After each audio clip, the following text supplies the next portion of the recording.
तो supreme God emperor के पिछले एपिसोड में हमने देखा था मुइन को वहां पर लीडर एक टेक्निक को सिखाने के लिए ले गए थे, जिसके बाद वहां पर एक पर्सन भी सामने आया था जो मुइन को उस टेक्निक का असली राज बताते हुए कहता है कि इसमें 9 पिलर नहीं पूरे 11 पिलर्स होते हैं। और मुइन को भी पता लगा था हेवनली फायर से मिलने के बाद ये टेक्निक इतनी ज्यादा सुपर स्ट्रॉन्ग हो जाती है। उसी के साथ वो एपिसोड यहीं पर खत्म हो गया। अब आगे इस एपिसोड की शुरुआत में हम एक आकाशवाणी को सुनते हैं जो कहती है मुइन यहाँ पर चला गया है एट डिसलोकेट टेक्निक को सीखने के लिए, कुछ महीनों तक उस बाहर नहीं आएगा। तब वो एक फायर सेंट है तो कोई भी उसे कुछ महीनों के लिए डिस्टर्ब नहीं करेगा और किसी को भी वहां जाने की इजाजत नहीं। और ये बात सुनने के बाद कुछ डिसेबल्स वहां पर कहने लगते हैं सच में मुइन अभी के टाइम पे वो सीखने गया है, वो भी इतनी क्रिटिकल मोमेंट में। जिसके बाद कुछ डिसेबल्स कहने लगते हैं सच में ये काफी ज्यादा कायल लगता है, क्योंकि कम से कम लीडर भी वहां पर 7 महीने लगाते हैं। हाँ, ऐसा लगता है कि कोई फाइट नहीं करना चाहता है और डर के मारे वहां पर चला गया है ताकि सालों तक बाहर ना आ पाए। दूसरी तरफ हम उसी पर्सन को देखते जो हंसते हुए कहने लगता है मुझे पता था ये इंसान कायर ही है और अब मुझसे भाग रहा है ताकि वो मुझसे फाइट ना कर पाए। जिसके बाद वो औरत भी पीछे से आती है और कहती है लेकिन मैं उससे बदला लेना चाहती हूँ, मुझे सच में कभी इतना ज्यादा ह्यूमिलिएशन फील नहीं हुआ। जिस पर वो अपनी छोटी बहन से कहता है मेरी बहन तुम टेंशन मत लो, एक दिन आएगा जब वो वहां से बाहर निकलेगा और वो उसका आखिरी दिन होगा और अगर उसमें हिम्मत होगी तो मुझसे फाइट करेगा और उसी समय मारा जाएगा। जिसके बाद हम उस दूसरे पर्सन को देखते हैं जिसने की मुइन की मदद की थी। हालांकि मुइन उसे डराया था लेकिन अब उसकी पूरी तरह से फट रही होती है क्योंकि मुइन अब महीनों तक बाहर नहीं निकलेगा और चेंजू से उसे बचाने वाला अब कोई भी नहीं होने वाला है। और वो सोचने लगता है कि अब सब कुछ खत्म हो चुका है, मुइन कुछ समय तक बाहर नहीं आएगा और चेंजू इस बात का बदला मुझसे जरूर लेगा। अब तभी वो यही बातें सोच रहा होता है कि अब वो चेंजू से कैसे बचेगा। तभी चेंजू उसके पीछे आकर उससे कंधे पर हाथ रख देता है और चेंजू को वहां पर देख कर वो बहुत ज्यादा घबरा जाता है और उसके सामने गिड़गिड़ाने लगता है। ये सब मिसअंडरस्टैंडिंग थी, ये सब मुइन का किया धरा है, मैंने कुछ नहीं किया, उसने मुझे डराया धमकाया। जिस पर वो कहता है मिसअंडरस्टैंडिंग है, अरे कोई बात नहीं। जिस पर चेंजू उससे कहता है कि अरे मैं तुम्हारे साथ क्या ही कर सकता हूँ, तुम वैसे भी तुम मार्थ माउंटेन के डिसेबल हो, मैं तुम्हारे साथ क्यों ही कुछ गलत करूंगा। पर हाँ, अगले महीने से थोड़ा स्लो चलने की कोशिश करना, वैसे ही पता नहीं कौन कहाँ से हमला करते और तुम्हारी बॉस का क्या होगा फिर। जिसके बाद चेंजू वहां से चला जाता है और उसके पर्सन के चेहरे से भी पूरा का पूरा डर थोड़ी देर के लिए निकल जाता है। दूसरी तरफ हम मुइन को ही देखते हैं जो कि उसी टेक्निक की प्रैक्टिस कर रहा होता है। सामने वही पर्सन बंदा होता है जिसको कि मुइन ने पीछे बांध दिया था। तभी हम मुइन को देखते हैं जो कि उस टेक्निक को इस्तेमाल करता है और ड्रैगन ऑफ फर्स्ट और टेक्निक का इस्तेमाल करता है। जिसके बाद वहां पर एक ड्रैगन आ जाता है। जिसके बाद ये देखकर वो पर्सन भी कहने लगता है रोर ऑफ द ड्रैगन, एक ड्रैगन और एक रिलम। जिसके बाद वो वहां पर मुइन की तारीफ करते हुए कहने लगता है हैरानी की बात है, इसने सिर्फ एक दिन में ही एक ड्रैगन रोर को सीख लिया है और ये बहुत ज्यादा मुश्किल है, इस लड़की को मुझे अंडर एस्टिमेट नहीं करना चाहिए, काफी ज्यादा टैलेंटेड है ये लड़का। तभी हम देखते मुइन वहां पर 2 ड्रैगन रोर का इस्तेमाल कर देता है और ये देखकर तो उस पर्सन की यहाँ पर फटके 6 हो जाती है और वो कहता है इसने दूसरे लेवल को भी आज ही सीख लिया, लेकिन इतनी जल्दी कैसे, मुझे उस समय पूरा महीना लगा था इसे सीखने में। जिसके बाद दूसरी तरफ हम उस पर्सन को देखते हैं जो कि फायर ऑल्टर के सामने मुइन का इंतजार कर रहा होता है, क्योंकि मुइन ने उसे 1 महीने के बाद चैलेंज दिया था। मेरा मतलब मुइन को उसने 1 महीने के बाद का यहीं पर चैलेंज दिया था कि उसके साथ फाइट करेगा, लेकिन वहां पर मुइन ऑफकोर्स नहीं होता है क्योंकि वो 8 डिसलोकेट ड्रैगन टेक्निक का इस्तेमाल कर रहा होता है। तभी वो वहां पर कहता है देखो मैंने मुइन को 1 महीने का समय दिया था और अब 1 महीना गुजर चुका है और मैं यहाँ पर फायर अल्टर पर फाइट करने के लिए आ चुका हूँ, लेकिन मुइन कहाँ पर है। तभी कुछ डिसेबल्स बात करने लगते हैं at dislocate fire dragon road एक सीक्रेट मेथड है जिसको 1 महीने में परफॉर्म करना तो लगभग नामुमकिन है। बाकी डिसेबल्स भी बात करने लगते हैं हाँ उसने तभी तो वहां पर जाना चुना ताकि 1-2 साल तक वो बाहर ना निकल पाए और यहाँ पर इस फाइट से बच सके। दूसरे डिसेबल्स भी कहते हैं एक फायर सैंड के तौर पर वो पूरी तरह से कावर्ड है। दूसरी तरफ सम किंग टोंग को भी अंदर आते हुए देखते हैं जिसका की हुलिया बिगड़ चुका था और पहली झलक पर तो मैं भी इसे नहीं पहचान पाया था जब तक कि चेंजू नहीं कहता। चेंजू पीछे से कहता है अरे ये देखो ये तो किंग टोंग है ना, लेकिन इसकी शक्ल ऐसी किसने बना दी और इसका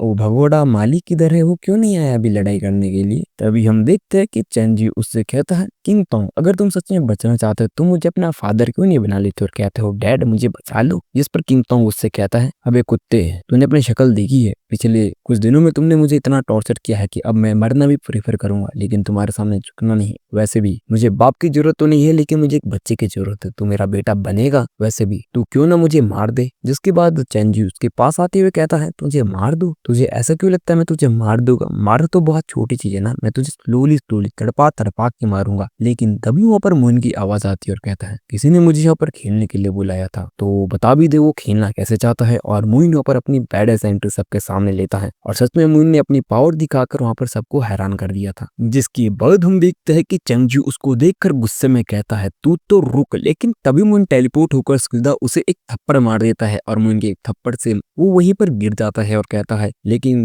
वो कुछ कहने वाला होता है, मोइन की पावर को देखकर वहीं पर रुक जाता है। तभी हम किनटोंग को देखते जो मोइन को देखकर खुश होता है और कहता है तुम सच में आए। जिसके बाद मोइन उसे एक लेवल 4 की पिल देता हुआ कहता है कि इसे खा लो। जिसके बाद किनटोंग खुश होते हुए उस पिल को खा लेता है और उसके लगभग सारे घाव वहां पर भर जाते हैं। जिसके बाद मोइन उसके कंधे पर हाथ रखकर फायर अल्टर की तरफ फाइट करने के लिए चला जाता है और वहां पर मोइन को देखकर टोंगटियान भी सच में काफी ज्यादा हैरान होता है और टोंगटियान मोइन से कहता है, अच्छा तो तुम सच में लड़ने के लिए आ गए। लेकिन मोइन उससे कुछ नहीं कहता और कहता है, अरे अब क्या तूने मुझे यहाँ पे बातें करने के लिए बुलाया है, मैं पहले ही बहुत परेशान हूँ, तो सीधा आ और मुझसे लड़। जिसके बाद हम देखते हैं टोंगटियान की सिस्टर भी कहती है, भाई मेरे लिए इसे मार दो। और तभी टोंगटियान अपनी पावर को एक्टिवेट कर देता है और मोइन से कहता है, मैंने सुना था कि तुम अभी कुछ समय पहले ही ये डिसलोकेट ड्रैगन टेक्निक को सीखने के लिए गए थे। हाँ मैंने भी थोड़ा बहुत उसे सीखा है, तो क्यों ना हम दोनों इसे ट्राई करें। जिस पर मोइन कहता है, अबे ज्यादा बकवास मत कर और अपनी टेक्निक दिखा। जिसके बाद वो अपनी पावर को एक्टिवेट करता है और उसके सामने से 3 ड्रैगन बाहर निकलते हैं, यानी कि इसके पास रो ड्रैगन की 3 ड्रैगन है। और ये देखकर वहां पर हर कोई हैरान होते हैं कि इसके पास 3 ड्रैगन्स हैं। और मोइन ये देखकर स्माइल लेता है और इसी के साथ एपिसोड यहीं पर खत्म हो जाता है। क्योंकि हमें पता है मोइन स्माइल क्यों दे रहा है, क्योंकि 2 तो मोइन ने पहले दिन ही सीख लिए थे। और मोइन जब 1 महीना पूरा रहा है, मुझे लगता है कि इसने 11 की 11 ड्रैगन बनाने सीख लिए होंगे और मुझे इस पर कोई भी हैरानी नहीं होगी कि इसके बाद लेटर भी यहाँ पर मोइन की 11 ड्रैगन देखने आ जाए। बाकी अगला एपिसोड आपको सोन देखने को मिलेगा, जल्दी ही मैं लेटेस्ट एपिसोड तक पहुंच जाऊंगा, तो टेंशन मत लो यार, मेरे एग्जाम खत्म हो चुके हैं। बाकी वीडियो को लाइक करना मत भूलना और यार Q&A के लिए कुछ पूछ लो, बहुत कम क्वेश्चंस आए, #ask लगा के पूछना। बाकी मिलते हैं अगले एपिसोड में, तब तक के लिए tata, take care and bye bye.